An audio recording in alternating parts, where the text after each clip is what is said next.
Dr. Epps is doing incredible things in her community and beyond, quite frankly. And so I just want to tell you a little bit about her, just the work that she's doing and her purpose and how it's just all spearheading life-changing and transformative research across the country. Dr. Epps is the principal investigator of the Faith Village Research Lab and an assistant professor at Emory University, near and dear to my heart, Nell Hodgson Woodruff School of Nursing. Dr. Epps has been a nurse for over 20 years and served in many clinical and leadership roles in the hospital setting. She received her BSN from Tuskegee University, MSN in Healthcare Systems Management from Loyola University in New Orleans, and a PhD in nursing from Southern University and A&M College. In 2015, she completed her postdoctoral fellowship with the National Hartford Center of Gerontological Nursing Excellence. Dr. Epps enjoys mentoring students and cultivating their love for the field of gerontology. Dr. Epps has devoted her career as a nurse leader to reducing health disparities for underserved populations through innovative, cultural, relevant programs for the African American community.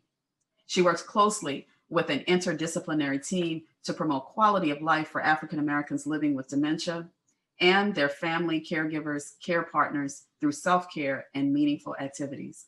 Dr. Epps is also the founder of Alter, the only nurse-led dementia-friendly initiative to support African American congregations. Dr. Epps oversees several faith-based research-related projects and is an active member in several local, regional, national organizations. She's incredible. She currently serves on the board of directors for the Southern Gerontological Society, the Alzheimer's Association Georgia chapter, and Meals on Wheels Atlanta. What a mouthful. Thank you so much for joining us today, Dr. Epps. Oh, thank you. Can you connect with our audience by telling us a little bit about how this journey became so rich for you?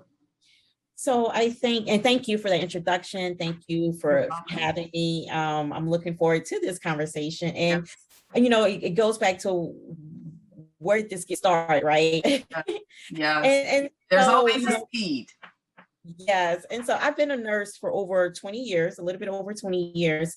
And it was not until after I received my PhD that I knew what direction I wanted to go in. So I've always had older adults, the geriatric population, patients have always been near and dear to my heart. From the beginning, from high school, when I became a CNA. But it was after my PhD is when I realized, okay, what I'm going to do with this. You know, what do you do with a PhD? I was the first person with a PhD in my family, and so I didn't even know what a PhD was, and I still didn't know until close to graduation, like what the magnitude of what I was doing. I didn't grasp it until toward the end and how the impact that I can have.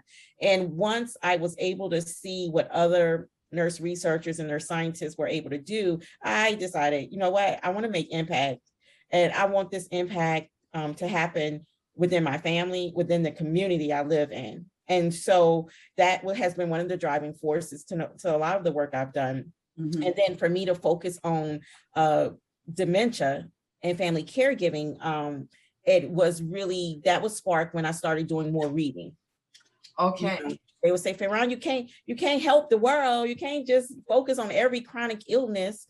As I might have did in the hospital when I was caring for patients, I had to narrow it down. And when I came and I started reading, Deborah, it was alarming to me when I saw the statistics of how dementia impacted certain communities of color. Right. And I just was clueless. Because at that time, I had no one in my family that had been diagnosed with any form of dementia. They had not been diagnosed with Alzheimer's disease. Now, I'm not saying it didn't exist. It just wasn't talked about, and we didn't have a diagnosis. And I was actually, you know, I was raised as that's what white people get. That's one disease that we don't get. Yeah, right. And right. Yeah. And so when I'm reading, I'm like, nah, something's not right. Something's not matching up, because this is not what has been poured into me from my community, my family. And now I have science and researchers telling me something different. And at that point, that's when I was like, this is it. If they, you know, they're saying this, I need to go further investigate this. If it's true, I need to help. I need to see what it is that I can do to make this journey better. Because as I was reading everything and all the books, and I was just like, wow. What do you think made you connect with it? So you look at the statistics, we feel, as Black women, having an affinity for our community. But what do you think that really lit a fuse in your heart about it? It was me, myself, not knowing that this existed in such this alarming rate in my community. That's what, when I have my PhD, I've worked in the hospital, I've done all of this, and I didn't know that. That's what hit home, was like, you don't know this. Imagine how many other people. Yes. And I brought it back to my mom, she's my sounding board. I'm like, and she was like, what? Nah. Brought it to my aunt. Nah. Everything was like, nah. And I'm like, yes, this is what they're saying. And when I started doing my research, I geared my research toward that. And I started meeting other families. So I started meeting Black families. I'm from Louisiana. And so that's why I started this research and meeting these families. And I was just alarmed. And it was, Deborah, it was when one of my good friends that I was hanging out with, our kids play together. Yeah. It wasn't until I started doing this research and telling her about it that I knew her mom had a form of dementia. But we have been knowing each other for years. So you didn't know her mom? I did not know until I started. And she never shared it? Never shared it. And so that's kind of stood out to me. And it was like, wow, your close friends, you don't know. So either we ignore it, or either, they are ashamed, they don't want to share it, and I appreciate her opening up. Once I shared my research, she was like, oh, that's, my mama has this, that. And then after that, another associate said the same thing, and these are people we were going out with, hanging out, and we have these conversations, but none of this came up. And that's when I was like, this exists, and it's existing right here in my backyard. And it was right there. I mean, this is somebody that was is such a dear person to you. And, when I hear that, I mean, many people may or may not know my story, that I am a full-time dementia caregiver and have been that way for 11 years now on the journey. But it almost sounds like, with your situation, your friend wasn't necessarily hiding it, but when you shared the research you were doing, it sounds like she just really opened up would it be easy? Did she open up very easily to you? Yes, Deborah. And when I realized that, and I was like, you know what? I'm about to talk about this everywhere I go. So every party, so being from New Orleans, every festival, every party, every block party that I was at, I was talking about dementia and Alzheimer's disease. If I'm out eating at happy hour, I was talking about it. And you'll be amazed how many of my friends, or just people that I met, that were being affected by this in some form or fashion. And do you feel they were no, not normalizing it, but do you feel like, what do you think?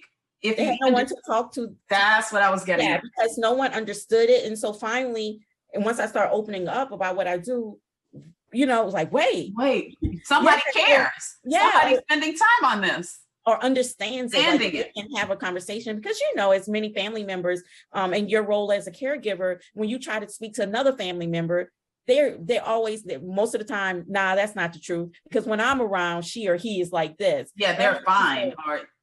That primary, that the caregiver, care partner is always around, does not, and if you really think about it, have an outlet, have someone to talk to that really would say, I know what you're talking about. I get it. And yes, I know other families that have been through the same thing. Right. And it just started pouring from there, and them being open to being interviewed for my research. So that just opened up, and it showed me that in the Black community, I just needed to bring it up, and that everything else will fall in place, as it relates to research or any service and education that I need to do. I just first need to just bring it up. As I'm listening to you, something came to, my heart as I was listening to you about purpose. And it came up because oftentimes I have people, young people even asking, I want to know why I'm here. I want to know what I'm supposed to do. I want to, and almost an anxiety over, I have a godson that is just anxious, especially during COVID, especially during the uncertainty that we're living in. What am I supposed to do? How am I going to get there? And I'm listening to you, and I'm following and tracking with you as you were describing your high school experience, which led to this experience, which led to another experience. And now you're sitting with a PhD and you're thinking, now what path do I take? and how right there was a conversation with a friend that stirred up more conversation that then led you really on an impassioned journey to keep digging and researching. Would you say that that's fair? Yeah, what you said is actually what it is. And, like you're sharing, a lot of people say, well, how do you know what to do next? And I have to say, I really I'm a believer, I'm a Christian, and I really let God order my steps. Now, I haven't always been like that, Deborah. Well, it's an evolving process. Yeah, I want to do my own thing. I want to be retired by 35 and all this great stuff. I had my own plans. Mm-hmm. And, then I had to really sit back. Well, of course, he might have made me sit back a couple of times, but I had to really sit back and see him do his work. And now I can truly say that I allow him to order my steps. This has become my ministry. So my research and my outreach, my service that I do is my ministry. And it brings me joy to be able to do this. And he puts the right folks in my path that then will lead me to another path and another path. And it's been all great and positive. And one of the biggest things is I listen. As families talk with me, as persons living with dementia call me up and tell me what's going on in their lives, I automatically start thinking, what can I do on my end? I'm not in the lab to develop medicines. That's not my my specialty. But what things I can develop to put in their lives to make it better as they're going through this journey. And I think they're able to see that as pastors come to me, I'm listening, what they say. And I just, I make sure I incorporate that into my research and also share it with my colleagues. I just don't keep it, oh, I know this. No, I won't. It takes a village. It takes a village on the ground, yes, taking care of each other, but it also takes a village within the science world.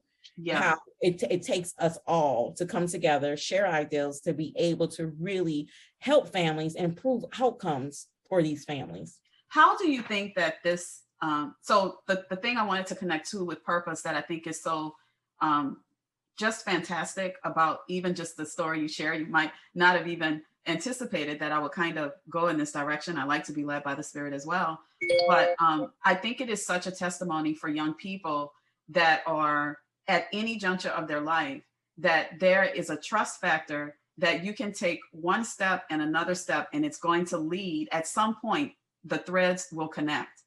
And it's a matter of being able to walk that out and know that God's going, like you said, God will order your steps, but like you did not know necessarily from one step to the next that you would be here, right? And now you're here, right in the center of one of the most purposeful things that you never imagined that you would be doing, this research. Exactly. What would you say? What would you say to people that are struggling with that right now during this time, no matter what age they are? They could be in a place of intersection. Trust the process.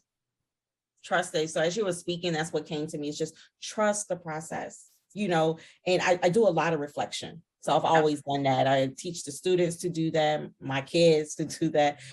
Being able to reflect and seeing where you've came from, what you've accomplished, right? Mm-hmm. What things you may want to change going forward. And during that reflection, thinking a little about moving forward, like what are those things you would like to accomplish? Right. And again, it's just trusting the process, because some things don't make sense. It doesn't. That's a mouthful right there. It doesn't make sense. And when it doesn't make sense, that's best. That's when it's going to have a great, impactful outcome. And I always tell people, just trust the process and do it from your heart. The things that you want to do and embark on, make sure it's not for the money. It's really say that 2 more times. Make sure it's not for the money. Yeah. So many people that want to come to nursing school, they be like, oh yeah, like, why you want to be a nurse? Oh, because they make a great salary. You're not going to be a great nurse, because there's no way, especially when you really want to be in your purpose, you cannot think about the dollar sign, because that you'll be using that as the driving force versus you really trying to have whatever impact or whatever needle you're trying to move. That should be more of the driving force. And I was sharing with them. Yeah, I'm sorry. Say that again. No, I say I always share with folks. Money is not the driving force for me. It's really me seeing more families saying, I got through this day. I got Yes. to. I was saying to someone recently that there is a difference between vision and ambition. And vision comes from within and it's given to us by the Lord. He gives us the vision. He is the initiator of the thing that he ends up showing us that kind of burns a hole in our heart, right?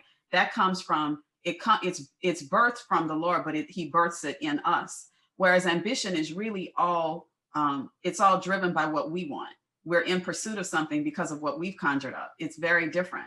And so what I hear you really describing in your entire journey is trusting the process first, like you said. Now, you might not have trusted it, like you said in the beginning, but in hindsight, that's where we have our greatest lessons.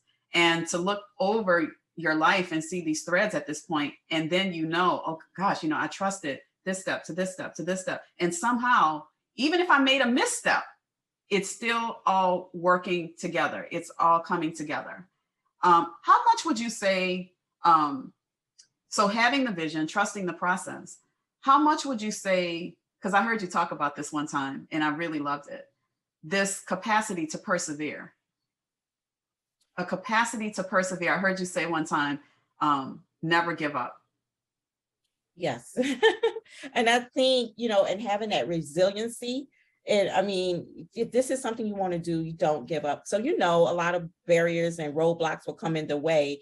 But it's okay, because I don't even look at them as roadblocks or barriers. I just look at them as opportunities. So again, never giving up.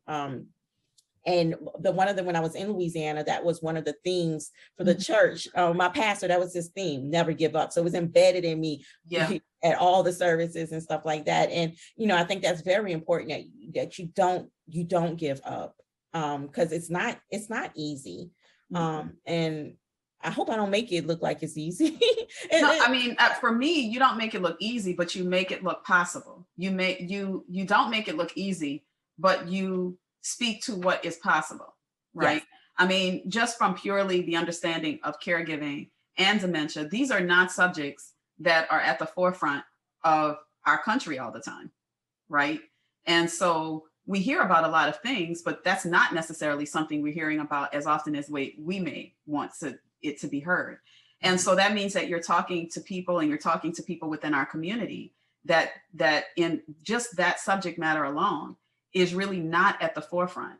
And so the perseverance, the endurance, the willingness to push is not the right word, but to show up for people in an area that I don't know that people would say, generally speaking, oh, I feel seen, I feel heard as a caregiver, or, my grandmother died with Alzheimer's. And so I feel some kind of way about that because I grew up in the home with my parents who was caring for my grandmother who had Alzheimer's. These are not conversations at the forefront of our country. So I think that you don't make it look easy, but you make difficult things look possible. Okay, I'll take that. I most definitely would take that. I had a person living with dementia. She shared with me, and she wrote this up on social media, is giving voice to the voiceless. And I really appreciate that. It made me sit back and, because sometimes I go. Right. And I'm like, wait, that post made me realize, like, wow. Yeah. And it gave me, it made me want to go harder. Yeah. Right. Like, oh, you know what? I'm not sleeping, but you need to sleep. Let's correct that. We need 8 hours of sleep each night. Yeah. So make sure we correct that. But it just really made me go harder, hearing those words and hearing you say what you said about showing that it's possible. That really makes it me go harder, because I want others to be able to see that, so they can also be able to live out their vision and their purpose. I'll tell you another reason why I show that your life is a reflection of what is possible, and the work you're doing is reflective of that, because having spent 20 years in corporate, I told you before I called on Emory University, but just knowing that healthcare environment, knowing business, the idea that you would get an opportunity to allow your faith to sit at the center of the research that Emory University would support. Talk to us a little bit about that, because some people would automatically say, no way in the world is something like that possible. Well, it is possible. We're not speaking to what God will do in other people's lives, but speak on that. Yeah, so a lot of people say, "What? You really? That's all you do? That's really?" And you're at Emory? Yeah, I mean, right. Mhm. and before I came here, I was at Georgia State, and they was like, "That's what you do?" And like, yeah, this is what I do. And it's the way God, I have to say, He has given me, He has enlightened me on how to position it. There you go. That is such a powerful thing. That Um, is powerful. And so it is the center of everything I do. And I, just like when I came on and I told you all that I'm a believer, I'm a Christian, I tell that to everyone. So, I set the stage wherever I am, whatever conversation I'm at, every conference, so letting people know this is where I'm coming from. Right, right. You're on board or you're not. It's just that simple. But I follow up with stories. This is the impact that I've had. This is what families are telling me, and this is how they feel afterwards. And I think, the way I position it is, really focusing on how the impact religiosity has. I started reading that article. Fantastic. Yes. I think I think it's very important for us to see that. And as a nurse, a healthcare professional, my goal is not only to help out the families, but it's also to help clinicians and practitioners see the importance of religion and spirituality in their patients, and hopefully be able to incorporate that in their plan of care, or whatever discharge planning, or whatever they tell them to go home and do, not just overlook it. Like, right. These are meaningful activities for these families, for these individuals, that can really make a difference, that can really bring somebody back into have a moment of lucidity, something that medicine cannot do. Absolutely. But maybe this activity can do. And, getting them to see how important this is, and just don't skip over that question on their assessment or mumble it. Really understand it and know that, what, Dr. Epps has created some programs that we may be able to share with this family that could help them. And I'd like to share it with the audience too. I want you guys to know that as Dr. Epps has done more work, we're going to have to do more of this conversation and continue, because it's a disservice to not really share with people all the things that you've done, and also how it's changed you, how it's changing other people in their day-to-day life. And so we're talking about an evidence-based approach. So we're talking about you doing research that is supporting how these things are helping people, that the activities and the research that you're doing. And I would just say, I have seen, as a minister and a speaker and all that, but I have seen hospital systems over the last several years incorporate more into this, more spirituality and the conversation around faith, regardless of what a person's faith is, but faith into the healing journey and process. I have never until recently seen hospitals, the TV commercials and things that they do where people share testimonies in the offices, where people are sharing testimonies about how their faith played a role in them overcoming cancer, how their faith played a role and they lost their loved one and then they ended up sick and they came. And so I'm seeing chaplaincy programs that are increasing over hospital systems. So clearly, universities, hospital systems like Emory, you're onto something. And there is a connection, right? I mean, you're seeing a connection. Talk to us about that a little bit. When you say seeing a connection, tell me more, Deborah. I'm seeing a connection. Meaning there is a connection between, for example, you did an article about religiosity and spirituality, right? And there is a connection that can be, for lack of a better word, I don't want to say tracked, but threaded between someone's well-being and their faith. Yeah, that's what I'm saying. Yeah. So the connection, the things that we're seeing, it's different for the person living with dementia. It all depends on the stage that they're in. Absolutely. But I had mentioned the moments of lucidity where they become present in that moment has impacted how they engage in these activities, how they may respond differently afterwards. And I haven't seen nothing that lasts over the week, but maybe right after, maybe be in a better spirit, or interaction is a little bit different. And remember, person with dementia, everyone is different. Everyone is different. One individual. How the disease shows up on one person is very different than how it. Yes. That's one of the things that makes this disease so challenging challenging, Figure yeah, out. especially for practitioners and for families. And then also for the family caregivers, you know, it may not get rid of your stress, but, you know, I had a family caregiver tell me it helps with the stress management. Say that one more time. It helps with stress management. Absolutely. That's very important. So, you know, I would never be stress-free. And I think that's the reality part we need to understand. Yeah. We may never be stress-free, and that's for several different reasons. But these activities can help with managing your stress, which can help with the day and to go by a little bit better. And I will tell you, when I've seen families worship together, it has been so powerful. So I have, you know, I know we'll continue our conversation, but, you know, dementia-friendly services, worship services, in person and online. And I used to follow families to churches before COVID, and during COVID, I'll show them through Zoom, and just being able to sit there and watch these families that maybe never worshiped together, because never thought that their mom or brother still knew scriptures from the Bible, and for them to see that, to see they remember. Yeah, it makes a difference for that family caregiver, you know, because, you know, one family caregiver told me, I saw my husband again. Even if it's sometimes a glimpse, that glimpse means so much in the moment of so many moments that just get stolen. And, you know, life is filled with moments. That's what we have when we go through so many different things in life. What we really move so quickly past are the things that resonate with us, that matter. And those are moments. And so, you know, just to what you're saying, I understand exactly what you're describing. Yes. So the feedback from many of the families that you've been working with is incredible.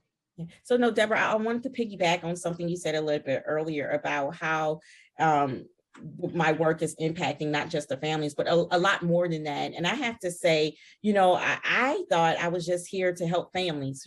But recently this year, I realized it was beyond that. You know, the work that I was doing was touching the students. You know, so I thought, you know, I'll bring students on board, you know, I'll teach them about dementia and how to do this and that. Mm-hmm. But when I started seeing my students very interested in exploring different faith practices and trying to get a better understanding for themselves and where they are spiritually, where they're at on their spiritual journey, that was a very humbling experience for myself, because that wasn't my intention, right? But God, he had it set up, but that wasn't my intention. And, you know, I love my team so much because, you know, they're like, let's start praying before our meetings. Wow. Look at that. Right. You know, and we're at Emory, and I started showing, yes, you know, and they take turns and they rotate. And then we're all on this journey together where we're growing as well as we're helping families maintain their spiritual connection. We are growing. And I feel so proud to say that, you know, it's a team. And, you know, with my team, various backgrounds, faith backgrounds, some of them never had been exposed. Right. To religious practices or faith denomination. And, you know, we welcome all and have them have that opportunity for them to learn and to do this. It's just been really amazing. And that has been the most rewarding experience, I have to say, within the last this has happened this year. So when the last 7 months. Yeah. This has been the pandemic. Yeah, this has been really rewarding to me, knowing that the work that I'm doing is reaching not only just those families that are facing dementia, but also the students and those that I interact with on a professional level, has just been like, yes. Yeah, I mean, that is really special. That also speaks to how God is not one-dimensional. And so we're on one track and we are clear and he's given us vision. And then somewhere out of left field, he comes and does something completely not expecting that he would do, that is really still all tied into the vision. It's just that his vision is even bigger than our vision. Bigger, right? I'm like, oh. And, you know, honestly, all of it speaks to why I feel so strongly about you as a person, why I feel so strongly about what you're putting out into the world for other people, why I feel so strongly about you and your dedication to our community and the work that you're doing. We are going to have to continue this conversation because I want people to know about how you feel this has changed you. I want people to know more about questions they may have about the dementia side of things, specifically as caregivers in terms of research. And so we can continue the conversation, and even about how this has enriched the spiritual lives of the students that you just talked about in other ways. And so I look forward to us being able to continue the conversation. I'm so grateful for you being in my life and in my professional world as we get to know one another personally. Can you share with people your website and where people can find some of your work, learn more about what you're doing, learn more about you? And we will announce that the next time, maybe in season 2, when you're able to come back and talk to us some more. Yes. So please, we're always trying to get our social media numbers up, but yes. My research lab is called Faith Village Research Lab, and you can find us on YouTube, Twitter, Facebook. So please look out for us. And we put a lot of information out about our research. And then not only just research, we also do education. Yes. And put things out there, especially for things that the African-American community needs to know, is our way of promoting dementia awareness, and then also supporting brain health within the community. And the website is also Faith Village Research Lab. You can just type that in, it should come up. And then one thing we didn't talk about, and I know we'll say that in our future conversations, is my role with working with the churches and making them. Well, that again, I feel again, we just can't fit it all in. But that's so incredibly important, because I want people that will then come to you to be able to find where can they experience the dementia-friendly worship? Where can they experience these things and learn more about some of the things that you're seeding and working on now to help caregivers that I'm not going to say, I'll let you tell people about that when it's time.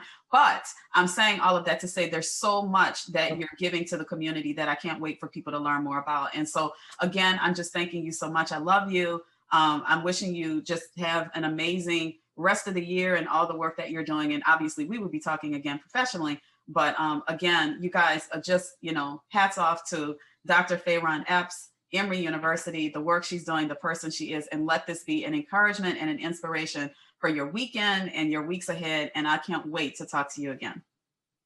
Thank you. You're welcome.